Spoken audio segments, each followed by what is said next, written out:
కడప జిల్లా నేతలతో టీడీపీ అధినేత చంద్రబాబు కీలక సమావేశం నిర్వహిస్తున్నారు. ఎన్నికల తరుణంలో ఈ మీటింగ్ కు ప్రాధాన్యత ఏర్పడింది. కొద్ది రోజులుగా రాజంపేటలో జరుగుతున్న పరిణామాలు ఈ సమావేశానికి దారితీశాయి. రాజంపేటతో పాటు జమ్మలమడుగుపై కూడా చంద్రబాబు సమీక్ష చేస్తారు. బాబు నివాసంలో జరిగే మీటింగ్ కు కడప జిల్లాకు చెందిన కీలక నేతలంతా హాజరయ్యారు.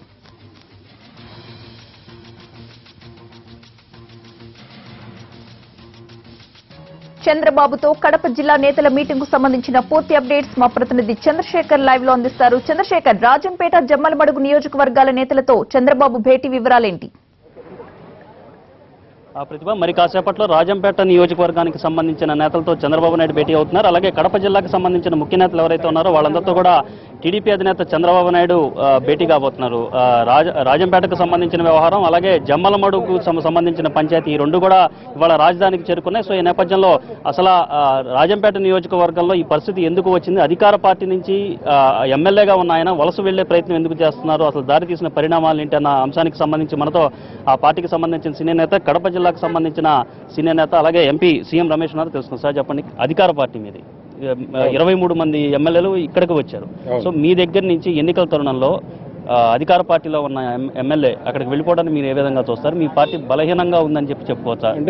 మల్లికార్జున రెడ్డికి లేదు, కానీ మల్లికార్జున రెడ్డి స్టేట్మెంట్ కూడా ఇచ్చాడు. నాకు చంద్రబాబు నాయుడు అపారమైన గౌరవం ఉంది, నాకు కావాల్సినవి చేశారు.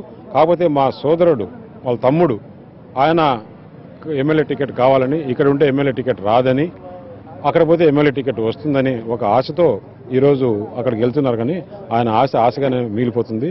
మల్లికార్జున రెడ్డి ఎమ్మెల్యే ఏదని కూడా తెలుగుదేశం పార్టీ కారణం. లేదంటే వాళ్ళు ఎప్పుడు రాజకీయంగా పొలిటికల్ పీపుల్ కాదు, ఎప్పుడు ఎమ్మెల్యేగా గెలిచింది కాదు.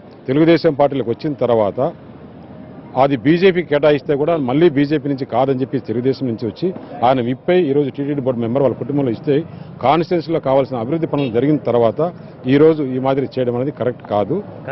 కానీ మీరు పొమ్మనకుండా పొగబెడుతున్నారు. స్థానికంగా ఉండే లీడర్లతో పాటుగా మంత్రి ఆదినారాయణ రెడ్డి కావచ్చు, ఇతర ముఖ్య నేతలందరూ కూడా ఇబ్బంది పెడుతున్నారు, హ్యూమిలేషన్ గురి చేస్తున్నారు అనేది వాళ్ళ వాదన. రాజకీయాల్లో ఎప్పుడు కూడా హత్యలు ఉండవు, ఆత్మహత్యలే. ఎవరో పొమ్మని పొగబెడితే కూడా నువ్వు ఎందుకు పోవాలి? ముఖ్యమంత్రి గారు పిలిచి నిన్ను మాట్లాడారు, మీ సోదరుతో మాట్లాడారు. మేము పబ్లిక్గా మీరు బహిరంగ మీడియా ముందుకు వచ్చి మేము ఎక్కడ లేదు, ఇవన్నీ ఆరోపణలే అన్నారు. ఇప్పుడు ఈరోజు ఏమైంది?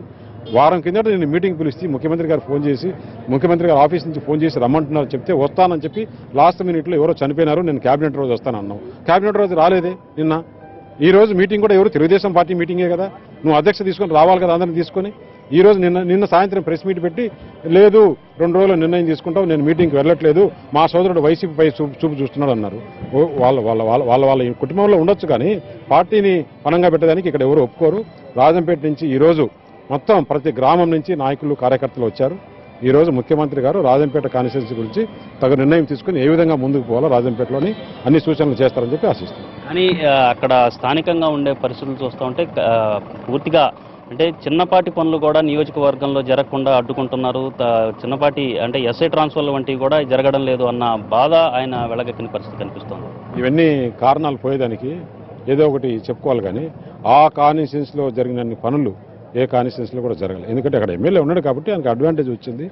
ప్రతిది ఒకటి చేసుకున్నారు, కానీ ఏదో చిన్న సాకులు చెప్పాల్సిన అవసరం లేదు. బ్రహ్మాండంగా లిస్ట్ ఇవ్వమంటే నేను మొత్తం మరి ఎందుకు గ్యాప్ వచ్చింది? మొన్న కేవలం అతనే చెప్పాడు నిన్న, నాకైతే తెలుగుదేశంలో ఉండాలని ఉంది, మా సోదరుడు వైసీపీకి పోవాలని ఆలోచనలో ఉన్నాడు, కాబట్టి ఈ కన్ఫ్యూజన్ ఎందుకని 2 రోజులు మేము నిర్ణయం తీసుకుంటామని చెప్పాను. మరి అటువంటిప్పుడు మేడం మల్లికార్జున రెడ్డిని మొన్న రాజంపేటలో పెట్టిన సమావేశానికి ఎందుకు ఆహ్వానించలేదు? అంటే వాళ్ళు చెప్పడం మమ్మల్ని ఎవరు ఆహ్వానించలేదని చెప్పి మేడా వర్గం చెప్తోంది.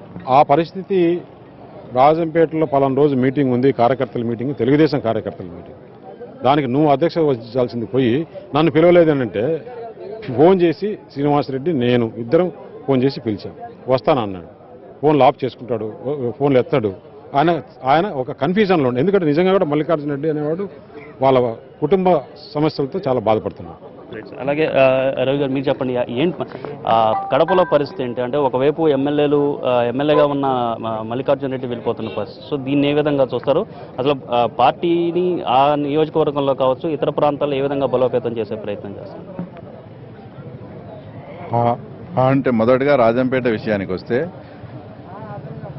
మేడా మల్లికార్జున రెడ్డి గారికి చేసిన పనులు అంటే ఆ కాన్స్టిట్యున్సీలో కూడా 2014 నుంచి ఇప్పటి వరకు కూడా డెవలప్మెంట్ పరంగా కానీ సంక్షేమ పరంగా కానీ చూడండి ఆయనకు అత్యున్నతమైన ప్రియారిటీ కూడా ఇవ్వడం జరిగింది.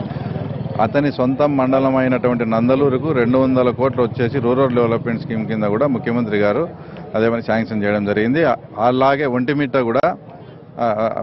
కూడా ఫస్ట్ మేడా మల్లికార్జున రెడ్డి వస్తేనే ఒంటిమిట్ట కూడా మేడా మల్లికార్జున రెడ్డి అడిగితేనే అది దేవస్థానం కింద కూడా ఇచ్చి ప్రతి సంవత్సరం అక్కడే ఇది కూడా ఆయన ముఖ్యంగా ఏంటంటే ఆయన స్వతంత్రుడు కాదు, ఆయన వాళ్ళ బ్రదర్ చేతిలో కిలిబొమ్మ.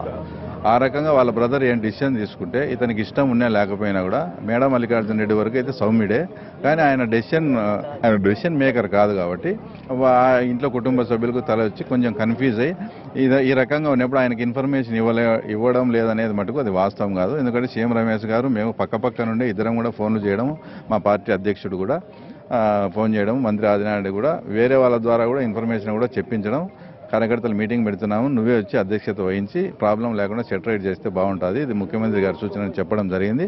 ఆయన వేటికి కూడా అందుబాటులో లేకుండా చేసి ఇప్పుడు అతనికి పోయేదానికి ఏదో ఒక రీజన్ కావాలంటే ఆ రకంగా చెప్తున్నాడు. అలాగే ఇంకో రూమర్ కూడా ఏంటంటే ఆయన బ్రదర్ వచ్చేసి అక్కడ తెలంగాణ గవర్నమెంట్లో ఎక్కువ ఆ ప్రభుత్వంలో వర్క్ చేస్తున్నాడు, వాళ్ళ ఇన్ఫ్లుయెన్స్ కూడా కొంచెం ఉందని మా పర్సనల్ అభిప్రాయం. సో ఈ రకమైన అభిప్రాయాన్ని వీళ్ళు వ్యక్తం చేస్తున్న పరిస్థితి కనిపిస్తోంది. అంటే ఒక విధంగా ఆయన ఎవరైతే మల్లికార్జున రెడ్డి ఉన్నారో ఎమ్మెల్యే, ఆయన స్వతంత్రంగా వ్యవహరించే పరిస్థితి కనిపించడం లేదు.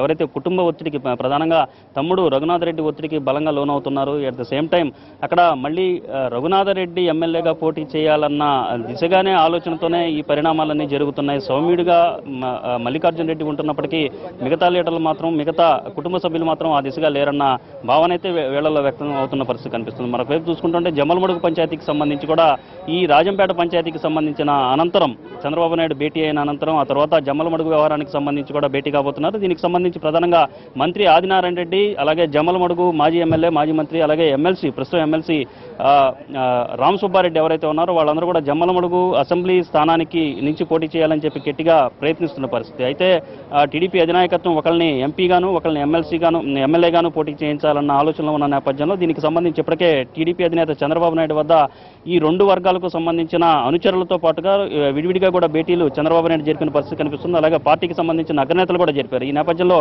దీనికి సంబంధించిన వ్యవహారం మీద కూడా ఇవాళ చర్చలు చంద్రబాబు నాయుడు జరుపుతున్నారు. దీనికి సంబంధించి కొంత వ్యవహారం కూడా కొంత కొలిక్కి వచ్చే అవకాశాలు ఉన్నాయని మనకు పార్టీ వర్గాల నుంచి అందుతున్న సమాచారం మేరకు తెలుస్తోంది. Pratibha. Right, thank you Chandrasekhar.